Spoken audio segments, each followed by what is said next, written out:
Now, if you decide, if I've convinced you, and hopefully I have, if I've convinced you to do this, how do you get started? Well, I would start by making sure your payroll process internally is good.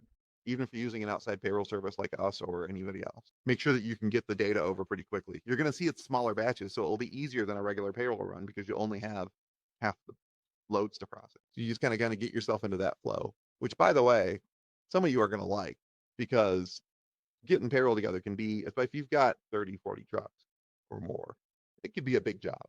So now at least you can turn it into two smaller jobs so you don't completely wreck your Wednesday or whatever day it is. Trying to just do payroll, you can do half of it on Monday and half on Wednesday or something.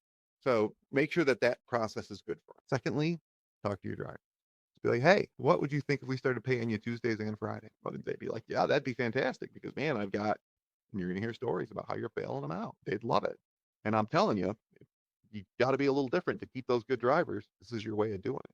And you'll stand out and they'll start recruiting for you. The next thing you got to do is you got to check with your payroll service to make sure, your payroll provider, whether it's internal, external, to make sure they can do it. And one of the things you want to make sure of is things like health insurance. If you're deducting health insurance or you have regular deductions, you got to make sure that you're timing that right because some of the drivers won't turn in paperwork in time to get paid twice a week. So you have to know, like, are we deducting health insurance on just the Friday payroll, or are we deducting it each time and we have to keep track of it? It's not that hard, but you just want to have a plan for things like that because that's going to be the stuff that matters. You don't want to lose that in all of this payroll part. But, you know, this can be a low cost way to significantly improve your driver retention.